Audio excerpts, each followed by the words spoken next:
우리에게 주시는 하나님의 말씀은 열왕기하 2장 7절에서 14절 말씀입니다. 열왕기하 2장 7절에서 14절 말씀, 구약성경 561면입니다. 열왕기하 2장 7절에서 14절 말씀입니다. 선지자의 제자 50명이 가서 멀리 서서 바라보매 그 두 사람이 요단가에 서 있더니 엘리야가 겉옷을 가지고 말아 물을 치매 물이 이리저리 갈라지고 두 사람이 마른 땅 위로 건너더라. 건너매 엘리야가 엘리사에게 이르되 나를 내게서 데려감을 당하기 전에 내가 내게 어떻게 할지를 구하라. 엘리사가 이르되 당신의 성령이 하시는 역사가 갑절이나 내게 있게 하소서 하는지라. 이르되 내가 어려운 일을 구하는도다. 그러나 나를 내게서 데려가시는 것을 내가 보면 그 일이 내게 이루어지려니와 그렇지 아니하면 이루어지지 아니하리라 하고 두 사람이 길을 가며 말하더니 불수레와 불말들이 두 사람을 갈라놓고 엘리야가 회오리 바람으로 하늘로 올라가더라. 엘리사가 보고 소리 지르되 내 아버지여 내 아버지여 이스라엘의 병거와 그 마병이여 하더니 다시 보이지 아니하는지라. 이에 엘리사가 자기의 옷을 잡아 둘로 찢고 엘리야의 몸에서 떨어진 겉옷을 주워 가지고 돌아와 요단 언덕에 서서 엘리야의 몸에서 떨어진 그의 겉옷을 가지고 물을 치며 이르되 엘리야의 하나님 여호와는 어디 계시니까 하고 그도 물을 치매 물이 이리저리 갈라지고 엘리사가 건너니라. 아멘. 오늘도 함께 하시는 하나님을 믿음으로 세상에서 담대하시기를 축복합니다. 수고하고 무거운 짐진 사람에게 쉼을 주시는 하나님의 평화를 기도합니다. 이 땅에 자유가 지켜지고 전쟁을 치르고 있는 그 땅에 평화가 오기를 간구합니다. 참으로 안타까운 것이 전쟁입니다. 팔레스틴 가자 지구에서 벌어지고 있는 보복과 보복에 대한 보복으로 무고한 생명들이 희생되고 있습니다. 그 중에 수많은 어린이의 희생은 참으로 마음이 아픕니다. 생명을 잃은 아이들이 안타깝고 끔찍한 상처를 입은 아이들이 자라서 더 큰 상처를 만들지 않을까 걱정입니다. 이런 안타까운 뉴스들 가운데 제게 좀 부러운 느낌의 두 가지 뉴스가 있습니다. 그것은 이스라엘 예비군의 집결과 차분함입니다. 전쟁이 일어났다는 소식에 외국에서 고국으로 돌아가는 이스라엘 사람들의 이야기는 어제 오늘의 이야기가 아니지요. 그런데 역시였습니다. 예비군 소집령에 고국으로 돌아가는 이스라엘 사람들의 이야기가 넘칩니다. 내심 부러운 또 한 가지는 차분히 일상을 지키고 있다는 내용입니다. 그들은 테러 공격은 일상이요, 전쟁이라고 달라질 건 없죠. 두려움을 느끼는 순간 지는 겁니다라고 말을 합니다. 한 뉴스에서 하마스의 로켓 공격이 두렵지 않느냐라는 물음에 그는 건너편 대피소 안내판을 가리키며 저기 가서 숨으면 되지요라고 웃습니다. 또 이렇게 말합니다. 외국인들은 모르겠지만 우린 이런 상황에 쿨합니다. 이스라엘의 일상을 파괴하려는 게 저들 하마스의 목적이고 거기에 휘둘리지 않는 게 우리가 맞서 싸우는 방법 가운데 하나라고 말합니다.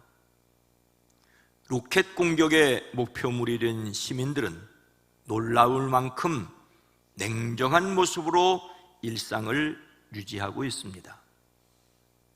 한 시민은 싸우면서 건설하는 데 익숙하다라며 며칠 전까지 건설 현장이 대부분 쉬었지만 지금은 다들 복귀해 밀린 일 하느라고 바쁘다라고 합니다. 하마스의 집중 공격이 있고 10일까지 휴교했던 학교들도 모두 다시 수업을 시작했습니다. 거리 미용실에는 머리 손질하는 이들 여럿이 눈에 띄었습니다. 그 중에 한 사람은 냉정하고 침착해야 이길 수 있다. 겁을 집어먹는 순간 사람들은 흩어지고 단합이 깨어진다는 게 탈무드의 가르침이라고 말합니다. 일상유지는 심리전 측면에서도 중요하다라고 합니다. 다만 출장이나 관광으로 체류 중인 외국인들이 동요할 뿐이라고 합니다. 그래도 전쟁은 빨리 끝나고 그 땅에 평화가 오기를 기도합니다. 그런데 이들의 이런 애국심과 평정심은 어디에서 오는 걸까요? 그리고 정말로 그런 일이 이 땅에서 일어나지 말아야 하겠지만 우리라면 어떨까라는 생각을 하게 됩니다. 오늘 말씀은 갈멜산의 영웅 엘리야의 퇴장에 관한 내용입니다. 엘리야는 어느 날 갑자기 역사에서 나타났다가 호련히 사라지게 됩니다. 보통 사람에게는 도무지 일어날 수 없는 일들이 그를 통해서 일어났습니다. 하지만 그도 죽음을 피하여 도망치려 하였고 하나님께 원망하였던 한 인간일 뿐입니다. 엘리야가 이세벨의 칼날을 피하여 멀리 남쪽 호렙산에 도망쳐 죽기를 기도할 때 하나님께서는 그의 후계자로 엘리사를 지명하셨습니다. 사밧의 아들 엘리사에게 기름을 부어 너를 대신하여 선지자가 되게 하라고 하십니다. 엘리야가 밭을 갈고 있던 엘리사를 만나 부르니 그가 따라와 그의 제자가 되었습니다.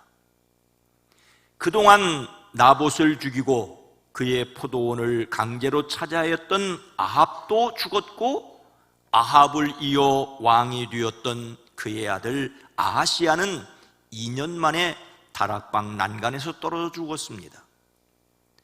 아합의 다른 아들이자 아하시야의 동생 여호람이 이어 왕이 되었습니다.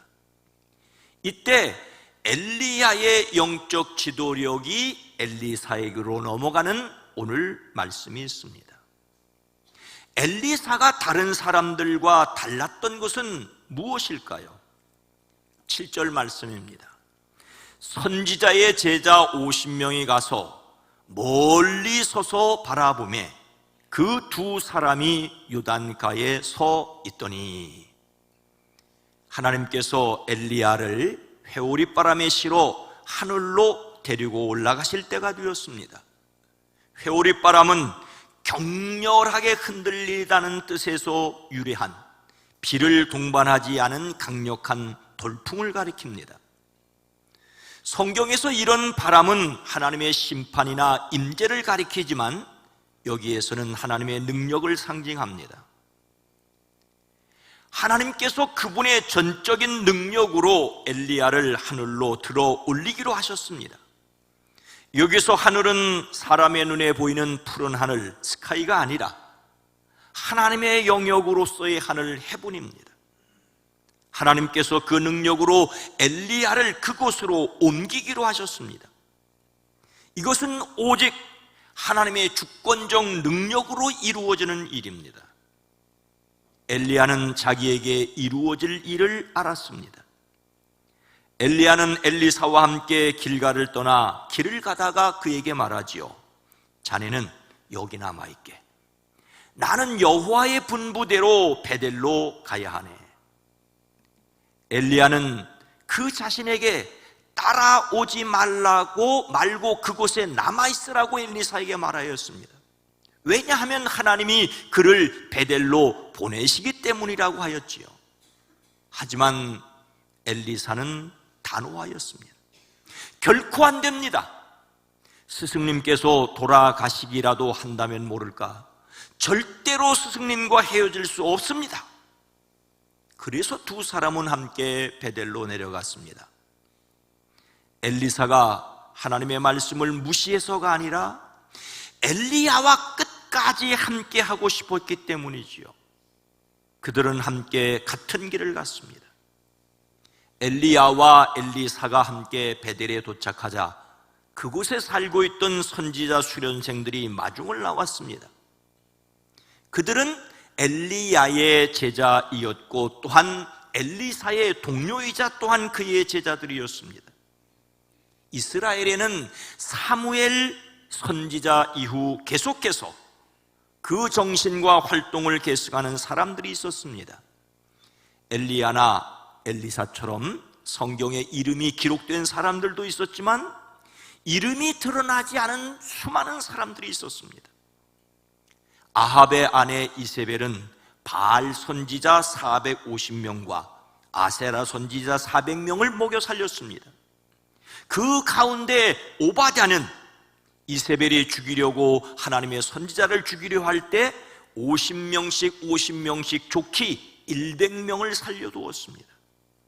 그들은 한 장소에 모여 있었던 것이 아니라 길갈, 베델 등지 여러 장소에 모여 공동생활하였습니다. 스승을 아버지라고 부르는 끈끈한 관계를 가졌지요. 베델에 있던 그런 선지자의 제자들도 하나님이 엘리야를 불러가실 것을 알고 있었습니다. 그들이 엘리사에게 묻습니다. 선생님의 스승을 하나님께서 오늘 하늘로 데려가려고 하시는데 선생님께서는 알고 계십니까? 엘리사가 말합니다. 나도 알고 있으니 조용히 하시오. 엘리사의 처신은 뚜렷한 목적과 확신이 있었습니다. 다시 엘리야가 엘리사에게 말합니다. 자네는 여기 머물러 있게. 나는 여호와의 분부대로 여리고로 가야 하겠네. 역시 엘리사는 결코 안 됩니다. 스승님께서 돌아가시기라도 한다면 모를까 절대로 스승님과 헤어질 수 없습니다. 그래서 엘리야는 엘리사와 함께 또 여리고로 함께 내려갔습니다. 엘리야와 엘리사가 함께 여리고에 도착하자 그곳에 있던 선지자의 생도들 역시 베델에 있던 선지자의 제자들과 같은 말을 했습니다. 역시 엘리사는 나도 알고 있으니 조용히 하라고 말합니다. 그리고 다시 이번에는 엘리야와 엘리사가 요단으로 갔습니다. 이에 두 사람이 가니라는 말은 엘리야와 엘리사가 동행한 것을 강조해서 표현하는 말입니다. 그런데 이번에는 선지자의 제자 50명이 따라왔습니다. 그리고 그들은 멀리 서서 바라보았습니다. 멀리라는 말은 말 그대로 장소나 시간에 있어서 먼 것을 이릅니다. 따라가기는 하였지만 엘리야와 엘리사와 함께 있었던 것이 아니라 그들의 마주대도 멀찍이 있었습니다. 이것이 그들과 엘리사의 결정적인 차이였습니다. 멀리 선 것과 끝까지 함께하는 차이입니다. 우리는 오늘 말씀에서 엘리야를 따르던 세 종류의 사람을 볼 수 있습니다. 첫 번째는 베델과 여리고에 있던 많은 제자들입니다. 그들도 하나님께서 엘리야를 옮겨 가실 것을 알고 있었습니다. 그래서 엘리사에게 당신도 아느냐라고 물었지요. 그렇지만 그들은 그렇게 묻고만 말았습니다. 어떤 행동도 하지 않았습니다. 두 번째는 요단까지 따라간 50명의 제자들입니다. 그들은 하나님께서 엘리야를 옮겨가실 것을 알았고 그래서 뒤늦게 따라가기는 하였지만 멀찍이 섰습니다. 그들은 엘리야와 같은 길을 가고 같은 장소에 섰습니다. 그러나 거기까지였습니다. 어쩌면 그들도 대스승이신 엘리야에게 다가서고 싶었지만 멈추어 섰습니다. 오직 엘리사만 엘리야와 함께 섰습니다. 엘리야가 길갈을 떠나면서 베델을 떠나면서 여리고를 떠나면서 거기 머물러 있으라고 엘리사에게 말할 때 그도 적지 않은 고민을 했었을 것입니다. 정말로 따라오지 말라는 말인지 자기를 시험하는 말은 아닌지 스승의 말을 어기고 따라가는 것이 옳은지 고민했을 것입니다. 그러나 그는 확신했습니다. 그 길이 엘리야의 마지막 길이라면 더욱 함께 해야 한다는 것이었지요. 엘리사가 정말 원한 것이 무엇인지는 그 다음 내용에서 알 수 있습니다만 우선 그의 태도에서 배워야 합니다. 우리는 예수님을 알고만 있는 것도 아니고 따르기는 하지만 멀찍이 서는 것도 아니어야 합니다. 예수님을 붙잡는 사람들이 되어지기를 주의 이름으로 축원합니다. 그런데 스승을 따르기는 하지만 멀찍이 서는 것이 아니라 붙잡는다는 것은 어떤 의미일까요? 엘리야를 멀리서 바라보는 것과 함께 서 있는 것의 차이는 무엇일까요? 9절 말씀입니다.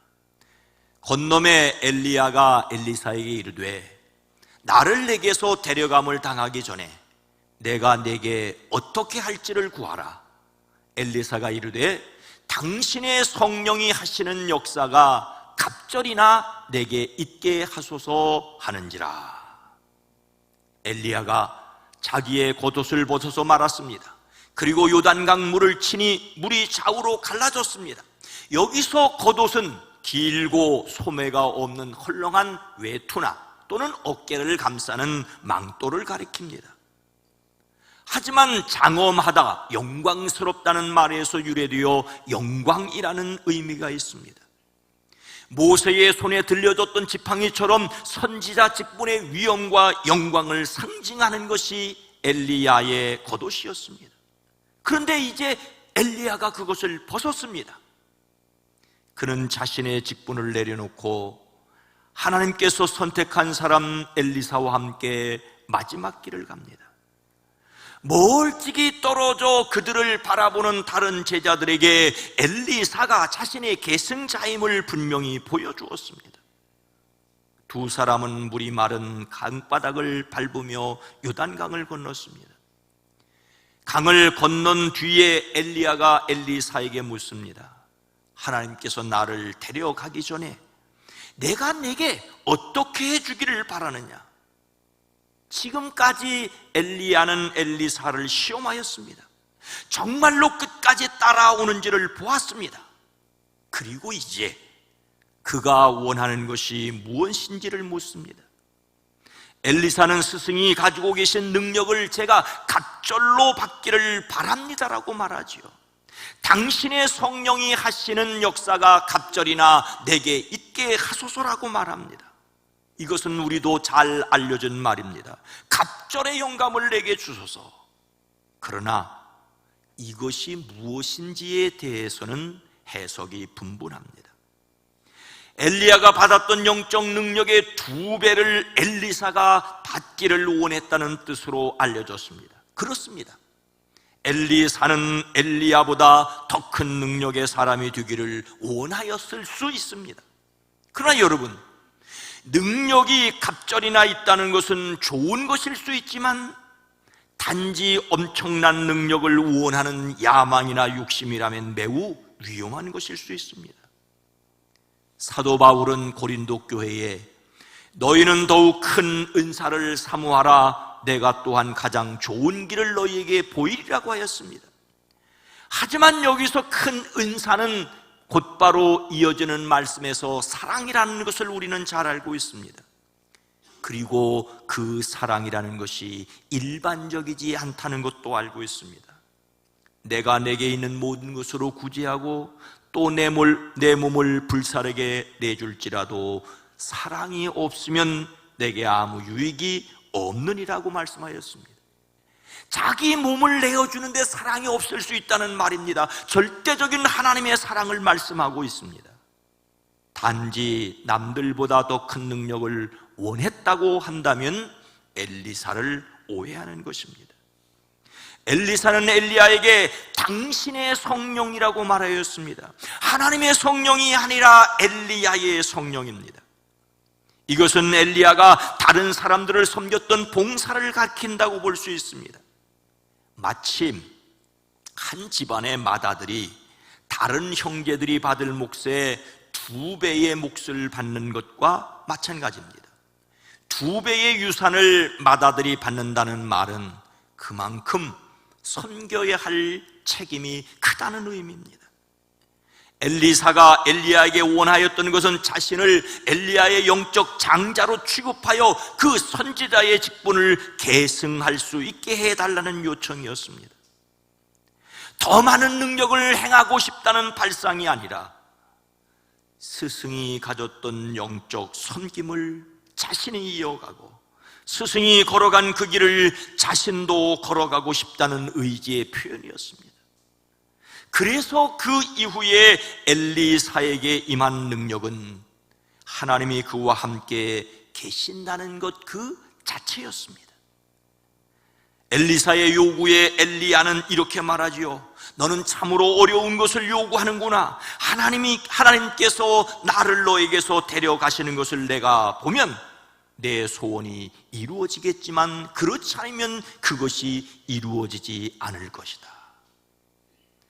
엘리사가 엘리야에게 요구한 것은 엘리야 마음대로 그에게 줄 수 있는 물건이 아니라는 말입니다. 하나님이 나를 데려가신다면 하나님께서 너에게도 그 일을 주실 것이라고 하나님께서 능력을 주신다라고 말하고 있습니다. 사람이 누구를 따르고 함께 할 수 있지만 오직 그 사람에게 능력 주시는 것은 하나님께서만 할 수 있다는 사실입니다. 사람은 단지 그 은혜를 사모할 수 있을 뿐입니다. 엘리야와 엘리사가 이렇게 이야기하면서 가고 있는데 갑자기 불병거와 불말이 나타나서 두 사람을 갈라놓더니 엘리야만 회오리 바람에 실려 하늘로 올라갔습니다. 이것은 하나님께서 친히 초자연적인 역사를 하신 것입니다. 그렇게 엘리야는 오래전에 딱 한 사람 에녹처럼, 그리고 먼 훗날 딱 한 사람 예수님처럼 승천을 했습니다. 엘리사가 이 광경을 보며 외칩니다. 나의 아버지, 나의 아버지, 이스라엘의 병거와 마병이시여. 엘리사는 엘리야를 다시 볼 수 없었습니다. 그리고 엘리야가 떨어뜨리고 간 겉옷을 들고 돌아와 요단강가에 섰습니다. 14절 말씀입니다. 함께 읽습니다. 엘리야의 몸에서 떨어진 그의 겉옷을 가지고 물을 치며 이르되 엘리야의 하나님 여호와는 어디 계시니까 하고 그도 물을 치매 물이 이리저리 갈라지고 엘리사가 건너니라. 엘리사는 엘리야가 떨어뜨리고 간 겉옷으로 강물을 치며 외칩니다. 엘리야의 주 하나님 여호와께서는 어디 계십니까? 이 순간 엘리사는 단지 엘리야와 함께 하셨던 하나님을 찾은 것이 아니라 그와 함께 하셨던 하나님이 바로 자기 자신에게 오셔서 함께 계시기를 바라고 원하였던 것입니다. 이것이 바로 엘리사가 원한 것이었습니다. 하나님, 그분을 간절히 사모하는 것입니다. 사마리아 성에 시몬이라는 사람이 있었죠. 그는 마술을 부려 사마리아 사람들을 놀라게 하고 스스로 큰 인물인치 않은 사람이었습니다. 그런데 예루살렘에서 온 빌립을 통하여 시몬도 예수님을 믿게 되었습니다. 그는 항상 빌립을 따라다녔는데 빌립이 표징과 큰 기적을 잇따라 행하는 것을 보고 놀랐습니다.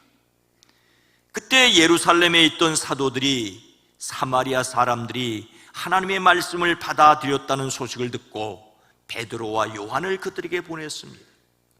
베드로와 요한 두 사람이 사마리아에 내려가 그들이 성령을 받을 수 있게 하려고 그들을 위해 기도해 주었습니다. 아직 그들 가운데는 성령이 내리지 않으셨기 때문이지요. 베드로와 요한이 그들에게 손을 얹으니 그들이 성령을 받았습니다.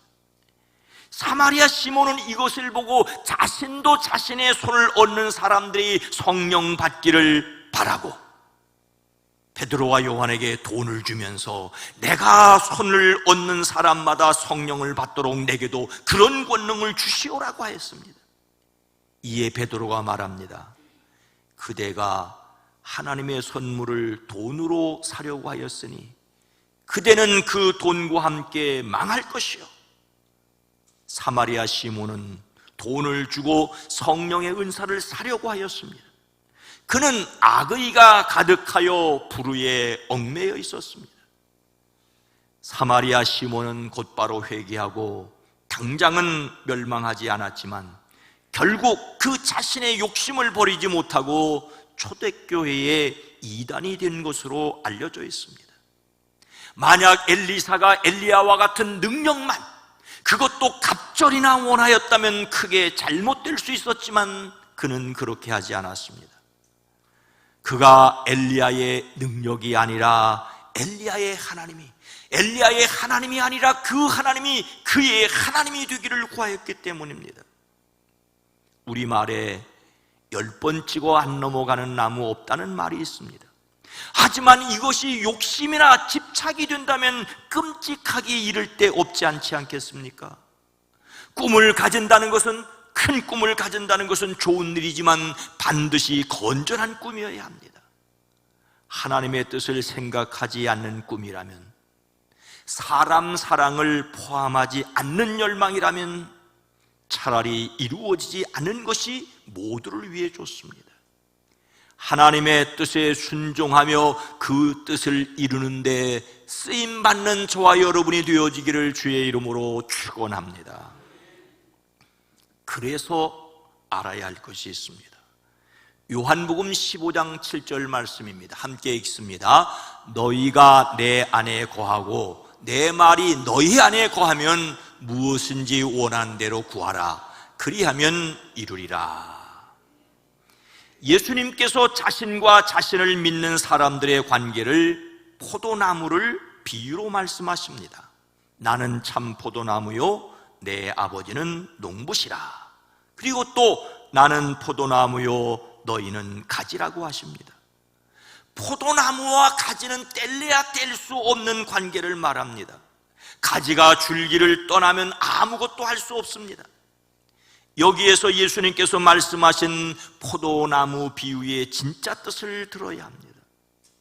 예수님께서는 이 말씀을 듣고 있는 사람들에게 그들은 이미 하나님께서 깨끗하게 하셨다라고 말씀하십니다. 농부이신 하나님 아버지께서 그들을 들어 올려 하나님의 자녀가 되게 하셨다라고, 그러니 너희들은 포도나무 줄기에 붙어있는 가지라고, 이 사실을 잊지 말라고 말씀하십니다. 예수님께 와서 말씀을 듣고 있는 그들은 이 사실을 알고 언제나 예수님 안에 머물러 있어야 했습니다. 사람이 예수님 안에 머물러 있다는 것은 가지가 줄기에서 영양분을 공급받는 것처럼 예수님을 믿고 그 말씀을 따라 사는 것을 가리킵니다. 예수님은 내 말이 너희 안에 거하면이라고 말씀하십니다. 반드시 예수님의 말씀을 붙들어야 합니다. 예수님 안에 거한다는 것은 그분과 영적 사귐을 갖는 것을 가리키는데, 영적 사귐을 갖는다라고 하는 것은 예수님이 내 안에 계시다는 것을 믿을 뿐만 아니라 예수님의 말씀이 내 안에 거하도록 하는 것입니다. 말씀을 따라 사는 것입니다.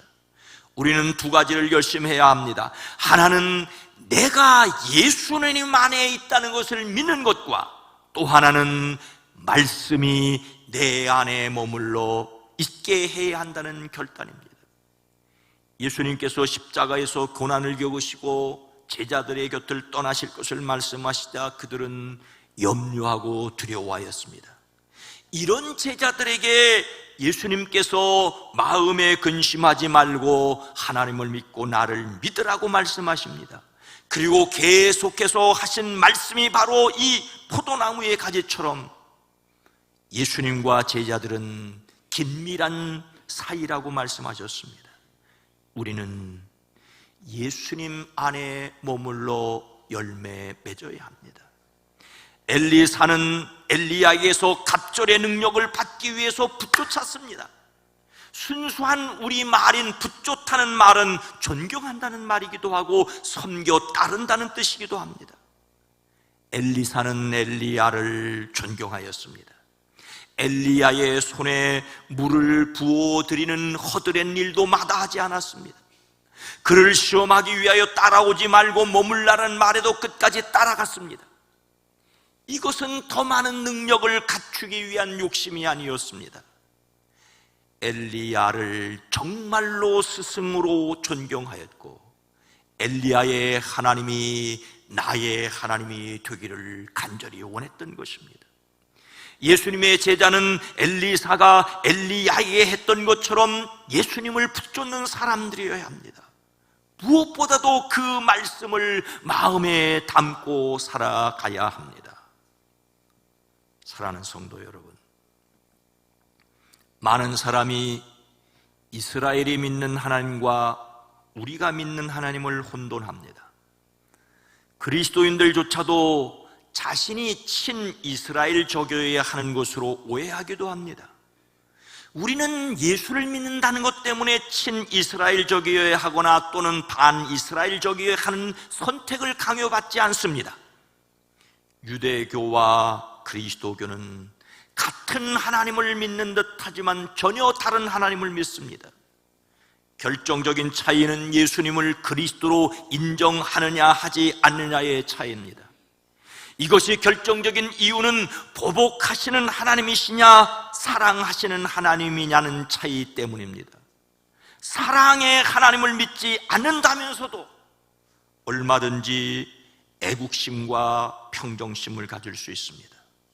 그러하다면 하나님의 사랑을 믿는 사람들로서 더욱 평화를 위해서 기도하는 사람이어야 합니다.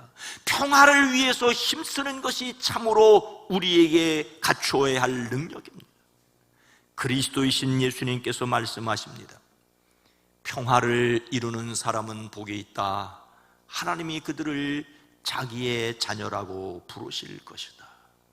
이 말씀을 마음에 품고 세상의 평화를 위해 기도하는 능력이 넘치시기를 주님의 이름으로 축원합니다. 거룩하신 하나님, 자비로우신 주님, 사람들은 남들보다 더 많은 것을 갖기를 원하지만 더 많은 것을 갖고 정말로 하나님을 위해 살려고 하는 마음을 가지고 있는지를 확인하지 않습니다. 이웃나라보다 더 많은 힘을 가져야 하지만 힘을 가지면 그 힘으로 이웃을 공격하는 어리석음이 사람들에게 있습니다. 진정으로 하나님의 능력을 힘있게 하시되 그 하나님의 능력으로 평화를 위해 힘쓰는 우리와 나라가 되어지게 하옵소서. 이 나라 대한민국 이 땅의 자유와 평화가 지켜지게 하옵소서. 세계의 평화를 위해 기도합니다. 주여 평화를 더하여 주시옵소서. 예수님의 이름으로 간절히 기도드리옵나이다. 아멘.